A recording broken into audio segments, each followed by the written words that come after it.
Nessa girl, can you see me? Girl, I had to eat me a little lunch and spruce myself up. Let me tell you something. Did you get into last night's episode of Braxton Family Values? Tracy, Tawanda, Trina, you see, we are the Braxton Family Values. Bitch, I could sign, yes honey, I could be one of the Braxtons. Speaking of being one of the Braxtons, honey, before we even get into this review, we got to get into this sickening piece of homage I got to pay Miss Toni, honey. Yes, fate would have it that we have broke it anyway. Let me tell you something.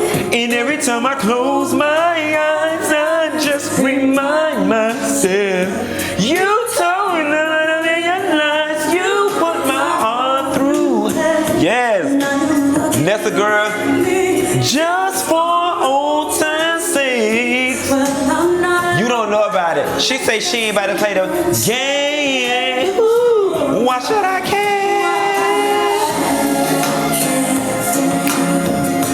Why should I care? Baby, let me tell you something. Baby, you got to be a grown-ass motherfucking woman to know about Toni Braxton, Why Should I Care, off of the Secrets album, baby. I think that was like 93, baby. That go out to all my grown-ass women that wear slips up under their dress. Yes, God, honey. Let me tell you one thing about them Braxtons. I ain't never really fuck with they show, but I fuck with them. I think I've always envied the way they family get down, them sisters, and I love it. So let's talk about it. Tawanda being in plays, why should I care? I don't, but listen. Tawanda, you must just like being background in everything you do. Because my whole thing is, if you're going to be doing these old Vivica Fox says stage plays, and don't get me wrong, plays pay very well. But if you're going to be doing these plays, wouldn't it just be easier to continue singing doo-wop she wop behind Toni? I'm just saying. When them sisters did that phone tree message about Tamar's divorce, that shit reminded me of being online. One person gets some information, you get everybody on the line. And I'll be the first person to tell you about them being on the line and is they lying. I did not take this Tamar Braxton divorce stuff serious for 1 minute when it first broke. I was like, man, this is good PR for their show. Then when Mama Evelyn was going around from Sister Circle to Ricky Smiley to all these different places telling her daughter business and telling her all her business, I was like, this has to be orchestrated because this just don't feel natural. And I don't know what to believe, y'all. Where y'all at with it? Do y'all think the divorce drama is truly real? That they were going? Do y'all think the divorce is truly real? Question one. Question two, do you think they were just having some issues and Tamar jumped the gun? Or number three, do you think this was all something they did for PR and for a storyline? And it wouldn't be far-fetched that the latter is the truth, because it seems from Rashida to Married to Medicine to now this, everybody's marriage is the new storyline for reality TV. Not saying that that's what happened with Tamar, but it seems to be where we are right now in the reality TV world. Is it me? Or did Trina house look kind of big for her income level? I mean, I'm just saying, you know, Toni paid y'all a little more than Walmart workers when y'all was singing for her over the years. Trina must have got a big ass divorce settlement from Gabe. Either that or they collecting one hell of a check. She's a hell of a check from WeTV, because Trina, your house just seemed bigger than your income. And quiet as kept, when they flashed the camera to Toni Braxton house, Toni, your house seemed bigger than your tax problems that you're going through right now. So I'm just not understanding. There's some sort of disparity and inequality, inequity amongst this house, these mortgage payments, and what y'all checks say every 2 weeks. Somebody gonna have to help me breathe again or help me understand. And I was thinking with Toni, maybe Birdman, I almost called him Baby Man. Maybe Birdman is helping Toni out with her bills. But shit, all Toni Braxton and Birdman doing is sitting over there spending up all Lil Wayne money. And that's why he can't send Regina to college good. And she got to be out here on oxygen doing whatever the fuck show she doing. Because Toni Braxton and Birdman spending up all his money. Give that man his money so he can pay for that girl tuition for the next 4 years. And y'all can stop filing bankruptcy. All I could sit here and think was, Toni in this big ass house The blogs got her for tax issues. She'll be filing a 4th bankruptcy any day now. Y'all expect it. Tracy had me, you know what, I love Tracy because she's so practical and down home. She had me hollering in that wig shop. But I'm thinking Tracy gonna come with some real bad news. Much like Toni said, him being pregnant at 22 and her being 21, it really ain't the end of the world. It's almost expected between that 22 and 25 age bracket.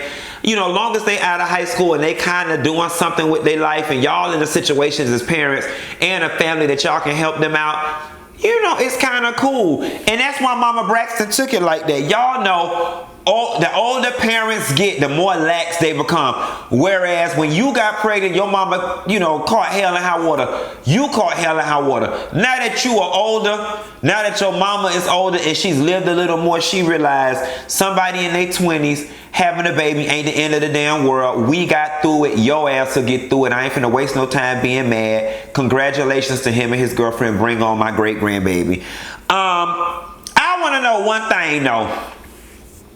Speaking of somebody being pregnant, what in the white Eskimo confessional maternity hell is that Trina had on? Looked like a Christmas tree skirt for an elephant wrapped around her neck with that ponytail in the back. See, let me tell you something. If you spent less of your money on that big ass house and more of your money on a stylist that knew what the fuck they was doing, she wouldn't have had your ass up there looking like oh holy night.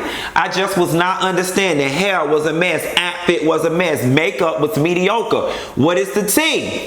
On to what y'all really want to talk about though. Y'all know me, let me put it out there. I don't see it for that goddamn Tamar Braxton. Fuck the bitch, okay? And what I don't like about Tamar is, granted you're the youngest, you're the least experienced with a lot of things, but you've got to know when you're being an asshole and a spoiled brat to people. You've got to know it. And you know how I know you got to know it? Because bitch, I know it when I'm doing it to people. You know, I just refuse to believe that Tamar lacks the amount of self-awareness that she tries to convince people that she does not have. Tamar was nothing short of rude, mean, callous, and insensitive when her sisters were going through their divorces. Had all kind of shit to say about them, publicly and privately. Now, she got the nerve to be going through the same shit they were going through, but yet she wants a level of understanding and sympathy that she was unable to give them. And I'm sorry, this old lazy ass excuse about I'm young, I didn't know, but now can you please give me the support that I didn't give you? It don't work that way. Listen, you a grown ass woman. It's certain things at a certain age you don't have to have had gone through them in order to understand how to react in them. And a divorce is one. Now, in fact, you went through a relationship where somebody was beating your ass. You went through all these different kind of relationships, and knowing that you was in some silly hoe shit, ass chilly. Can I be a silly hoe?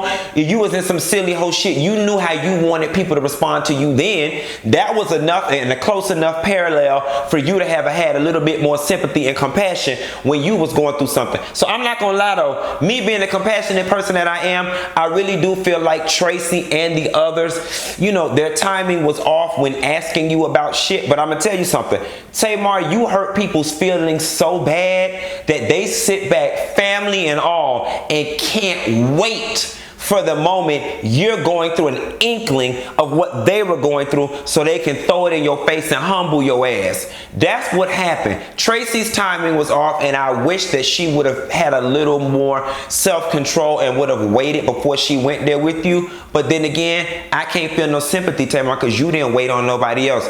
You get back what you serve. You know what I'm saying, bitch? You just got served. Tawanda's rendition of Sweet in Love. Sweet in Love, Tawanda. See, you like, in the words of Miss Jan, like what's going on is that you kind of don't know what's going on with your voice. Let me tell you one thing about you, Tawanda, that me and you got in common. We not lead singers. Now, I'm a lead actress. I'm always in charge of the girls. But you need to be back here with me singing doo-wop, shoo-wop the way your chorus started, because if I would have paid them people anything more than $35 to see that play and to see you sing that song, I would have been asking at the end of the play, where is the customer service desk? Because I want all my money back and some. Sweet love, hear me calling. Now, see, had to do your hand like this. Hear me calling out your name. You see, I took them up, I ran up, then came down. Kim Burrell taught me that. Yes, God. So you need to take some lessons with me. Stick with me, bitch. We have it all going on. When Miss E asked Tamar about what happened at Mr. Child's, and Tamar didn't want to answer that question, it left me feeling like, yeah, because she knew she was about to be subjected to the very shit that she don't put other people through, and she can't withstand the rain right now. She too sensitive. Nonetheless, I could spend this whole video riding out on Tamar, and it feel too good on this Friday afternoon, and it is too sunny outside for me to let her and her drama infect my spirit. Okay, I'm not finna upset my tears, my makeup, nor my attitude, or my hair, baby. Why should I care? Anyway, Nessa girl, I'll call you later. Why should I care?